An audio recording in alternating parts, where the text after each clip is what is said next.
तो मैं तो संगो आई जनता के समझ रहे हैं सिर्फ और सिर्फ खिदमत खाल कर रहे हो और अल्लाह की रज़ा से लगे रहे हो, लेकिन माँ नहीं पता है सोनी तनख्वाह का मामला भी है ना। लेकिन जी जी बड़े भाई ने वो बड़े भाई जी सारा सिस्टम संभाल लेने ना। अच्छा। उन्होंने अंडर सारा कुछ हो। अच्छा, बड़े भाई को तनख्वाह देना जी हो गए तनख्वाह में मैं तनख्वाह दे रखे माशाल्लाह। कितनी तनख्वाह है भराऊ दी? 15,000 रुपये जी।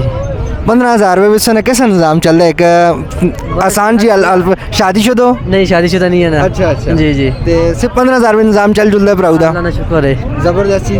ते बाकी और कोई चीज़ है किसी को ना कोई गल करना चाहो, किसी को कोई पैगाम देना चाहो? बस जी जदा लोगों ने तामन नहीं चलना ने अल्लाह जो देना चाहते जो भी मसले जो भी कच्चा खाना देना चाहते जो मर्जी है देने।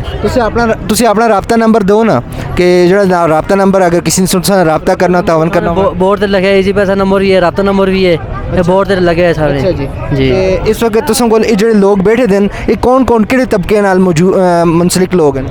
ए मजदूर ने कचरा चुनने वाले ने सफेद पोश बंदे जो नहीं अफोर्ड करके ने खाना उठ लेते ये वो बंदे नहीं थे खाने जहर गली वही बंदा खाना है जो फटपैरी से बह के जो अफोर्ड नहीं करके ना उठला दे। अच्छा एक चलो जी खुश रहो आबाद रहो इंशाल्लाह सोनी वीडियो अपलोड कर सा ते ठीक है। बाकी और चांद लोगों ने भी इंटरव्यू कर